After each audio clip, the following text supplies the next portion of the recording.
Assalamualaikum Dr. Waalaikumsalam. Benarkah ada riwayat yang mutawatir tentang Nabi SAW pernah menghulurkan tangan baginda dari dalam kubur untuk bersalaman dengan Imam Rifai seperti cerita yang diviralkan dalam kuliah sebahagian ustaz?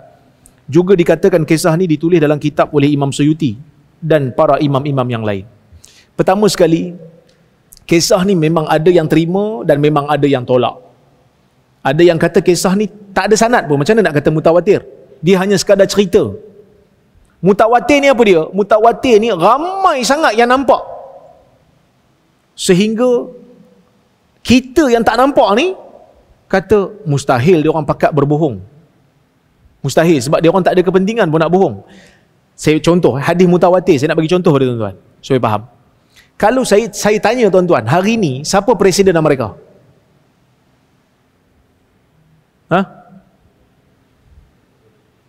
Dennis dia tahu lah. Dia suka tengok cerita orang putih.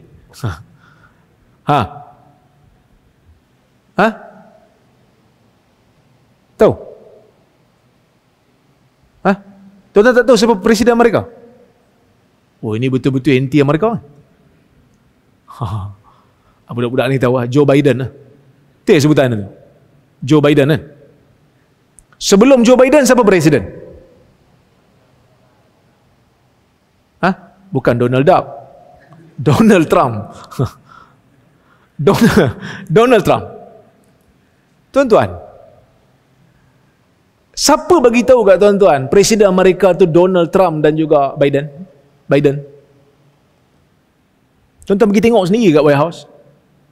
Saya pernah pergi White House. Sekali je lah seumur hidup. Saya pergi White House. Saya tengok, tak boleh masuk White House tu. Jadi saya pun tak nampak siapa presiden. Walaupun dah sampai, kita tak boleh tengok dengan mata kita sendiri. Tapi yang sampai kat kita siapa? Media. Yang sampaikan kat kita siapa? Orang bercerita. Dan media tu pula bukan media Amerika aja, media antarabangsa. Bukan CNN saja, Al Jazeera pun sama. Sampai kita kata, takkan dia orang pakat bohong kot, benda betul ini. Akhirnya kita percaya, walaupun kita tak nampak. Sama macam saya kalau dulu kan dekat UPSI, saya masuk kelas tengok tak ada siapa dalam kelas. Mana pergi budak-budak ni?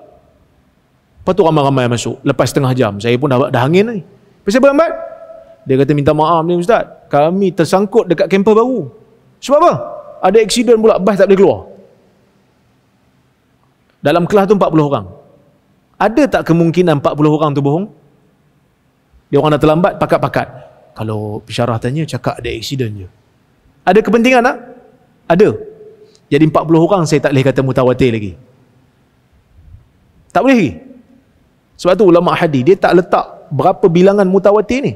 Ada yang kata 10, ada yang kata 40, ada yang kata 4. Tapi sebenarnya tak ada had. Sebab setiap riwayat berbeza mengikut kecenderungan perawi yang meriwayatkan. Ada riwayat 4 orang jadi mutawatir dah. Ada riwayat 10 orang tak jadi lagi. Sebab masing-masing ada kecenderungan. Mungkin yang 10 tu kecenderungan ni sama. Bukan mereka berpakat, tapi kebarangkalian tu ada. So 40 orang ni mungkin tak tipu. Tapi saya sebagai orang yang tak pernah tengok aksiden yang berlaku dekat kampus baru, bila sampai cerita kat saya kena semak lah. 40 orang ni ada tak kebarangkalian mereka tipu? Sebab dah terlambat masing-masing? Ada kebarangkalian? Mungkin. Tapi sebab semua baik-baik, tengok muka pun soleh, ahli-ahli syurga semua ni, saya kata riwayat ni sahih. Tapi belum capai tahap mutawatir. 90% percaya, 10% ada kebarangkalian mereka ni tersilap ataupun berbohong. Tapi 90% saya percaya hadis ni sahih.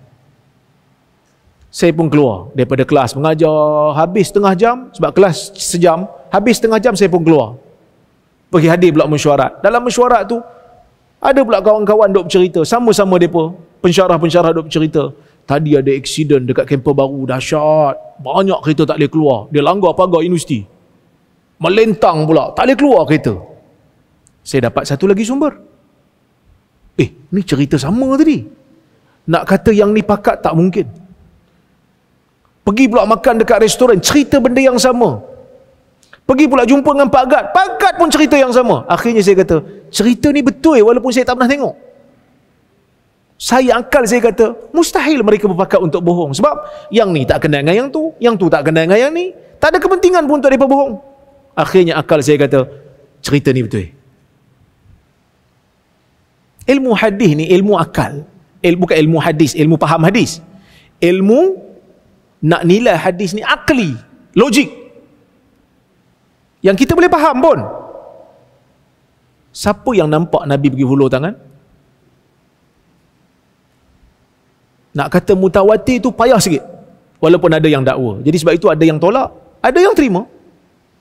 Tapi adakah kita kalau tak percaya, terganggu akidah, dia tak termasuk dalam rukun iman, tak termasuk dalam rukun Islam? Jadi kita kena carilah Ustaz, Nabi hulurkan tangan daripada kubur dia tu, betul ke tak? Tak payah pergi cari, sebab benda tu dah berlaku dah. Sanad pun tak jelas. Yang paling penting apa dia?